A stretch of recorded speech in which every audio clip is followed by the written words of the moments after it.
What is going on, guys? This is James here, and this is episode 1 of the Crewe Alexandra save Journey to the Top, where I'm going to try and exploit the youth system of the years and the regens and try and take them to the top using the academy and of course a few sign-ins along the way. So that's the first thing I'm going to take you to, is the sign-ins that I have made since the intro, who has left, who has come in. So the first one we'll go to is Denzel Slager. Pretty decent all-round player. Some good technical stats up there. His corners, his crossing, his dribbling, his first touch is pretty decent. A little bit more pace and I'd be very happy with him. So he's a pretty decent player, especially at this level. I'm brought in for free on 1k per week and now valued at 350k. Very happy with that. The next one was Ryan Clough. If you can cross to the other side, you can see that I sold him to Crystal Palace for 575k initially, rising to potentially 1 million. He was going to be an integral part of the squad, but 1 million for a team like Crewe is too much to turn down almost. But I did get him on loan back for the season, and he has done okay. Mainly sub appearances, but he has scored 3 goals in the 5 starts he has made. Next one is David Stevens. Pretty much spent my full budget on him, 400k from Barnet. He's someone with a bit of experience, some decent all-round stats. His pace is a bit poor, but apart from that, I'm relatively happy with him. And he's made a decent start, getting 2 goals in 22 games and a 7.05 average so far. Next is Andreas Pereira. He's a bit of a sexy player for this level. He's got a lot of good technical stats. Flair of 19, probably the best in this league, I'd say, for that, and probably one of the better players in the league. Now, we did get Manchester United as a parent club, so we got him for nothing, so I'm pretty happy with that. He scored 1 in every 3, 6 goals in 18 games, although 4 of them have been penalties, and 1 of them has been a free kick. So he's pretty good at his set pieces. He's got 5 assists and a 7.17 average, but he is playing in centre midfield, not the attacking midfield position that he usually plays in.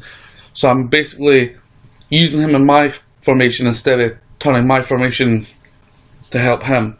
So I kind of sacrificed some of his better play potentially to play him in centre midfield. But he is getting a game and he is doing well. Next one is Dan Maguire. You know, this is a bit of a punt. I have had a Blythe Spartan save where he's done really well. And I know you look at his finishing and it's 10 and it's not great. But either is a lot of his stats. And I only really took him because I needed another striker. And I knew he was going to be cheap, and I knew he was going to be a short-term fix. I don't expect anything of him. As you can see, 1 start, 14 sub-apps and 2 goals. He'll probably stay for the season, then move on. But the previous I've had with him, he was an absolute goal machine in the Evil Stick Premier League. Now, the signing I've just made, Jack Collison, stats look fantastic. $2,000 a week until the end of the season. I'm pretty happy with that. Although I expected his value to go more than that. His first game lasted 30 minutes. Then he come off injured. His second game, he lasted 4 minutes. And after the game, out for 5 months. Absolutely gutted. So there's $2,000 down a week for nothing.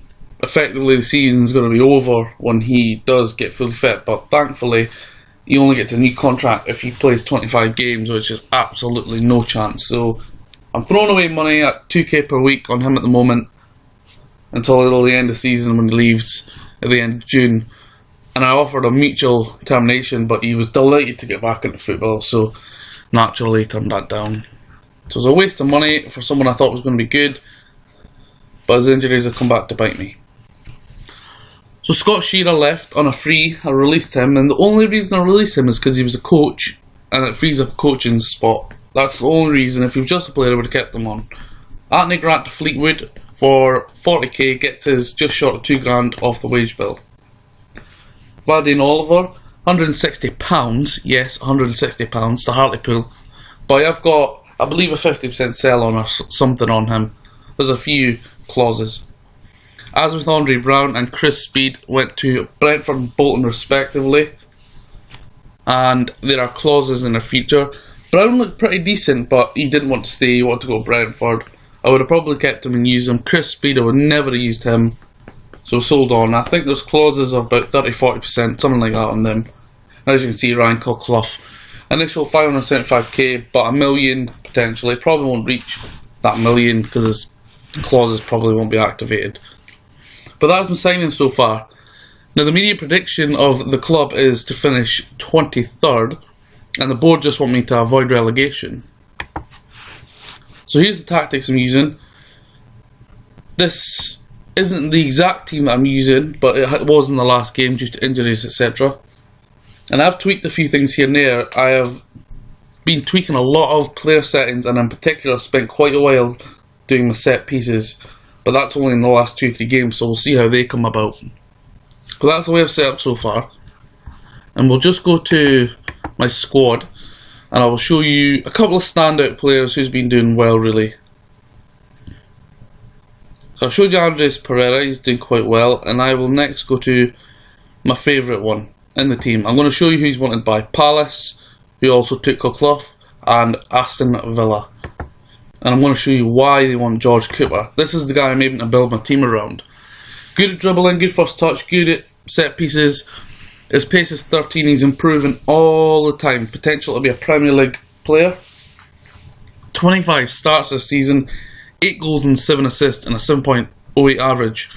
What else can you expect from a guy that's contributed pretty much 15 goals in 25 games?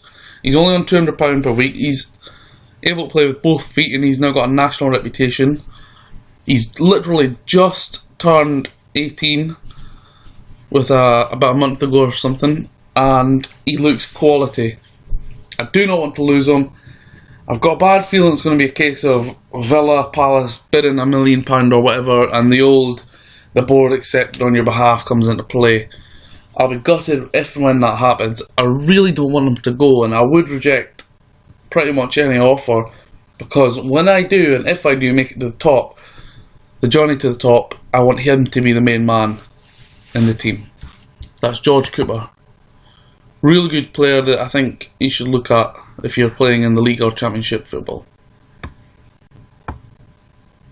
The next one, we will go to Laurie Delaval, former Fulham and Liverpool player. Now he isn't playing effectively as the main striker outlet, he's playing as the deep line forward. 9 goals and 5 assists in 24 games and just short of a 7 average. He can play with both feet, he's got 13 finishing and 14 pace, which I'm pretty happy with that about, and 14 composure.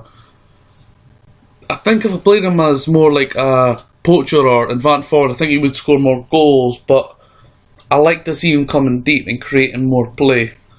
And I'm surprised he's only got 5 assists, to be honest, but he is a very, very good player for this level. Delighted to have him on board.